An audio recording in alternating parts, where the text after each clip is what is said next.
দুনিয়ার উপরে কত মানুষ তাকায় দেখো, কত আনন্দে দিন কাটে, কত মজায় দিন কাটে। একবার কি ভেবে দেখেছো রে যুবক, এই দুনিয়ার শান্তি শান্তি না। এই দুনিয়াতে যত শান্তি করবে, কিয়ামতের ময়দানে কষ্ট হবে, কবরে কষ্ট হবে, পরকালে কষ্ট হইবে রে যুবক। এই দুনিয়াতে তোমরা জিনা করিও না, এই দুনিয়াতে তোমরা সুদ খাইও না,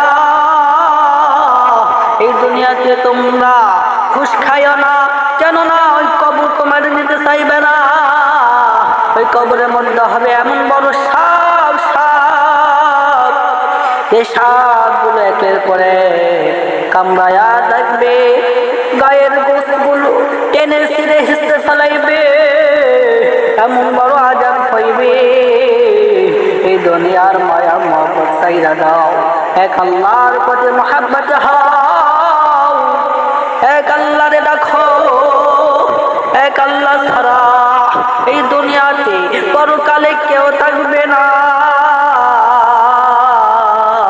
এই দুনিয়ার জিন্দগি কিছুই নাই রে বাবাজি। 49 বছর হায়াত পেলা, 40 বছর হায়াত পেলে, 20 বছর হায়াত পেলে, এটা হায়াত নয়। ওই কবর জগতে কিয়ামত পর্যন্ত থাকতে হবে। আল্লাহ বলবে ওয়াইদাল কুবুরু বুসিরাত, কবরগুলোকে উল্টিয়ে দাও, ওই কবরগুলো উল্টায়া যাবে। কবরের মধ্যে যা কিছু আছে সমস্ত মানুষগুলো উঠায়া দৌড়াদৌড়ি করবে আর বলবে ইয়া নাফসি ইয়া নাফসি, কোথায় পালাবো, কোথায় যাইব, কোন জায়গার পথ নাই। সমস্ত মানুষগুলো উঠে দৌড়াদৌড়ি করবে। আল্লাহ বলবে ও ইসরাফিল, ও ইসরাফিল, সিংহাতে ফুঁক দেবে, সিংহাতে ফুঁক দে।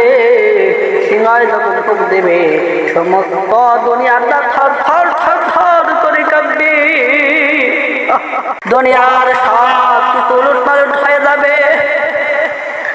প্রথম নাম্বারে ফুঁকে দুনিয়াটা কাঁপবে, দ্বিতীয় নাম্বারে ভেঙে চূর্ণ বিচূর্ণ হয়ে যাবে। মানুষের কানগুলো ফেটে ফেটে রক্ত পড়তে থাকবে। যেমন দুনিয়ার উপরে কোনো আলুর উপরে বা পোকামাকড়গুলো উড়াইয়া উড়ে পড়ে চারদিকে ছিটকায়া যায়, তেমন মানুষগুলো কিয়ামতের ময়দানে ছিটকায়া যাবে আর বলবে ইয়া নাফসি ইয়া নাফসি, কোথায় পালাবে, কোনো পালার পথে থাকবে না। ও মুসলমান আল্লাহর গোলাম, কবরে যাওয়ার আগে ঈমান নিয়ে আসো, ঈমান আনয়ন করো। ঈমান ছাড়া কবরে শান্তি হবে না, পরকালে শান্তি হবে না।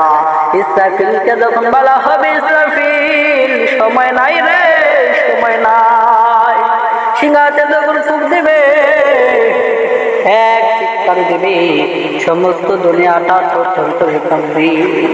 দ্বিতীয় নাম্বারে ফুঁক দিবে, দুনিয়াটা উলট পালট হয়ে যাবে। তৃতীয় নম্বরে বুকে সব কিছু উড়ে চলে যাবে। একটা হাসরের ময়দান হবে, আল্লাহ নিজে বিচার করবে আর সেখানে রূপ ধারণ করবে কাহার নামে। দুনিয়ার কোনো বিচার গতি না, যে ঘুষ খায়া বিচার করিবে। ওই সময় কিয়ামতের ময়দানে দেওয়া হবে না।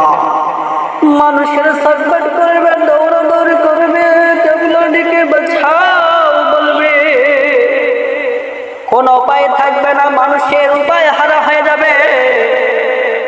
সেদিন শুধু এক আল্লাহকে ছাড়া কাউকে চেনা যাইবে না। না চিনলে কোনো বোন, না চিনলে কোনো ভাই, না চিনলে কোনো আত্মীয় স্বজন, পাড়া প্রতিবেশী, সবগুলো ভুলে যাবে। হাসরের ময়দানে একা হয়ে যাবে আর দৌড়াদৌড়ি করবে।